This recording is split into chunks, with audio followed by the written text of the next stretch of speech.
Welcome to the International Arbitrage on 23rd, on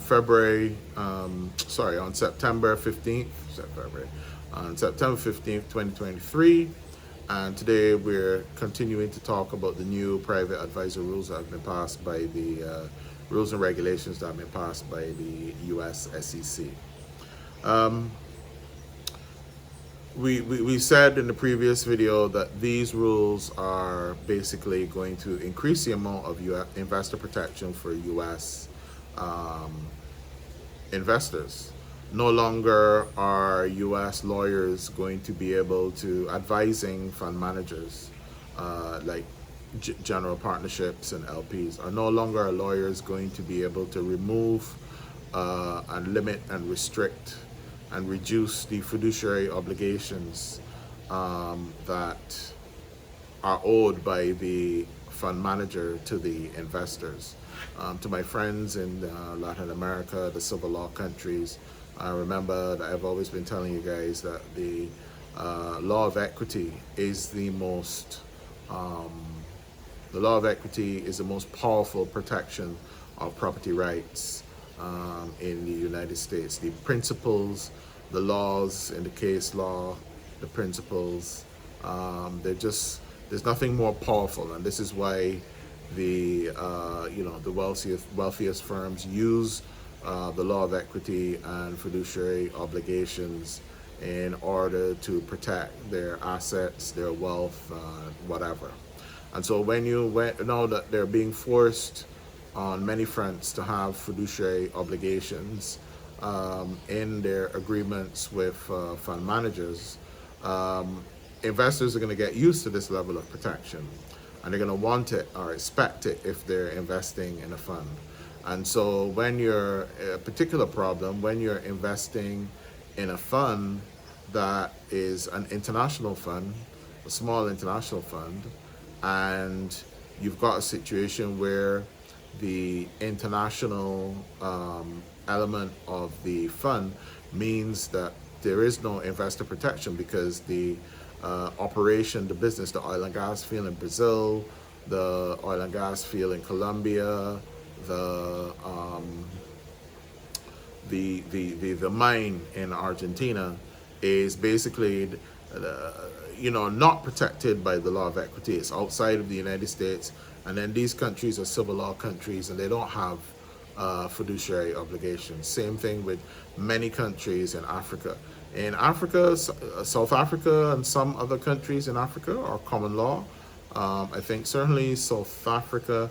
I think many of the others, though, are civil law countries. I haven't done an analysis on that yet, so I won't speak about that. So already, in addition to the increased international compliance, the fact that U.S. banks are not international and they're especially for private clients and families, they're mainly U.S. based and they have very little experience outside of U.S. And anything outside of U.S., if you're small, is hyper, according to U.S. Compliance people. And so all these things go to impact the investor, driving up investor protection. Investors are, the bar is raised. They expect more investor protection because that's what the rules and regulations say. And quite rightly, their advisors are going to tell them that. And then, so you as a international business, an international small business, and you want to attract U.S. investors, you have to take these things in mind. Otherwise, U.S. investors have a plethora of choices. The domestic private equity industry is not short of opportunities. There is a vast and deep array and market of all sorts of private equity funds, small, large, medium size, many risky, not risky, in all manner of assets and types of companies. So, but there is no doubt that there are lots of good international opportunities. But the problem now is becoming these rules and regulations, especially these new private fund advisor rules and regulations, create a set of requirements, which not only make it expensive, which we'll get to in a minute, but the expectations of the investors. If you want to raise money from U.S. investors, you have to take these expectations in account. Don't spend lots of time talking to U.S. investors only, and then of course when their advisors come to look at it, advisors take great pleasure in pointing out to their clients that these areas are, there are shortfalls in these areas, and they may or may not warn against things like that. And then banks, of course, are, U.S. bank compliance departments continue to see small international structures and opportunities as high risk, high compliance risk, high potential for fraud. And now, of course, the fact that these rules and regulations make it a massive issue that the international operations are outside of the law of equity and investor protection is actually fundamentally reduced. So, really on the face of it, how do you get around that? Well, one of the ways that we have, talked to people about getting around that, it's not a full, it's a mitigation, not a complete. If you're doing an oil and gas field in Brazil, what you can do is set up a captive insurance company in a jurisdiction that does have the law of equity, or you could set up a captive insurance company in the U.S. And every month that your mining operation could be paying insurance premiums to the captive insurance company. Now, the captive insurance company, you can issue some of those shares to the U.S. investors. Again, the new private fund advisor rules, and we will go into these details. I just want to spend a few videos talking about the macro first. I don't want to delve into the detail as I like to do, but I don't want to do that immediately because I want to lay out the macro first. The new private fund advisor rules laid down by the SEC do have a lot to do say a lot about arrangements, getting into special and separate arrangements with certain investors, specific investors. What tends to happen in small private investment funds is that the GP or the sponsors or the fund managers sometimes reach special arrangements for, preferred shares or more shares or different types of shares for larger investors. And smaller investors have a problem with this. Sometimes larger investors will invest more if the terms are more favorable to them, which can have implications for other investors, other smaller investors, because if liquidity is granted to, liquidity being the ability to sell shares and the ability to liquidate shares is granted to larger shareholders or larger unit holders, then this is somewhat unfair to smaller investors that may not have the same ability to offload or sell restricted stock if and when they felt that the risk profile of the fund had changed too much. And so there's a whole range of issues in these things that we will get into. But going back to the implications of these new private, private fund advisor rules is, so you have this situation where you have the aspect of the fund, or the alternative investment fund, is based in, say, Brazil. It's an oil and gas field, and you can use a captive insurance company to be receiving insurance premiums pretty much from the beginning. Captive insurance companies accumulate, value over time, and essentially, some investors could be given shares in a captive insurance company, maybe in a way that doesn't impact the main fund. And so now the fund manager has a way of navigating and dealing with larger shareholders without biasing the smaller shareholders, because smaller shareholders are obviously holding units in the fund. A captive insurance company is a completely separate entity. It doesn't have to be held by the fund. It can be held by a number of larger investors and the general partnership, or it could just be held by, independent persons, independent investors. And so by granting captive insurance company, larger investors shares in a captive insurance company that is insuring the risk of the international project, as I said, that captive insurance company can be brought within a jurisdiction which is basically based in say the Caribbean somewhere, or it could be based in the U.S., right? Although the typical approach for many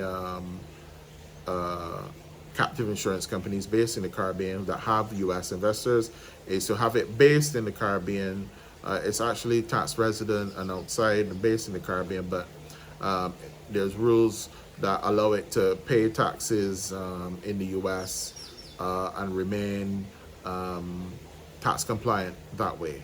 That actually works out to be better because captive insurance companies, there's a lot of tax planning that you can do with them, but legally and under the rules in the U.S. And I'm not talking about a scheme or anything like that here. I'm talking about a proper captive insurance company that has been assessed by brokers, by actuaries, and entered into the requisite agreements, and has the right type of reserves on its balance sheet, the type of captive insurance company that will get eventually get a credit rating. There are ways for a captive insurance company to achieve a credit rating upfront. And this is another thing that could really attract U.S. investors if the way things are done is that it could be done using a company that has the captive insurance could be done using a company that does have a credit rating, and therefore the international project has insurance which does have a credit rating. And then there are ways to, say for instance, if there's an insurance event, you could structure the insurance so that basically the shareholders benefit from that first to a certain extent, or to the full extent, and then after that the company is included on a secondary basis. There are many ways of doing these things, and this is why as international tax advisors, I realized that the private fund advisor rules, the securities rules, these things now, because of all the compliance and everything else, they're becoming more and more intertwined with tax law. Because if you do an international tax structure, it has to basically be aligned with the rules and regulations of say securing investment or raising money. And if it isn't, then your tax structure may deliver low tax, but it's not going to work from a practical point of view because it's not compliant with the investment fund rules regulations. So we have to take both the tax laws and the private fund advisor rules into account to be able to set up an international private investment fund that is capable of practically successfully being used by a non-U.S. family with a non-U.S. business to raise money in the U.S. from U.S. investors. So a captive insurance company is, a good way of addressing the fact that the international aspect of the project is outside of the U.S., is not subject to the law of equity, is outside of beyond the scope of many of the investor protections, which are which investors, U.S. investors, may not get them because it's international, but they will want and expect them. And so what can you do to reassure a client that an international jurisdiction will protect their money and their investment over time? What assurances can you actually give them? And so doing a captive insurance company is one way that gives you the flexibility to increase investor protection, protect the project. It there are many tax planning benefits to an international private investment fund or alternative investment fund having a captive insurance company. We'll go into that. But needless to say, the main thing is that a captive insurance company will definitely mitigate the need for the law of equity, investor protection. It will help with the private fund advisor rules, give the fund managers more flexibility in dealing with the larger investors and not biasing the smaller investors, smaller U.S. investors, and potentially triggering a lawsuit, which of course we all know if you trigger a lawsuit in your operations in the U.S., then you're probably not going to be achieving what it is you set out to do, because U.S. lawsuits can be all-consuming. So that's it for now. We'll talk more about the we'll talk more about this in the next video. Cheers. All right.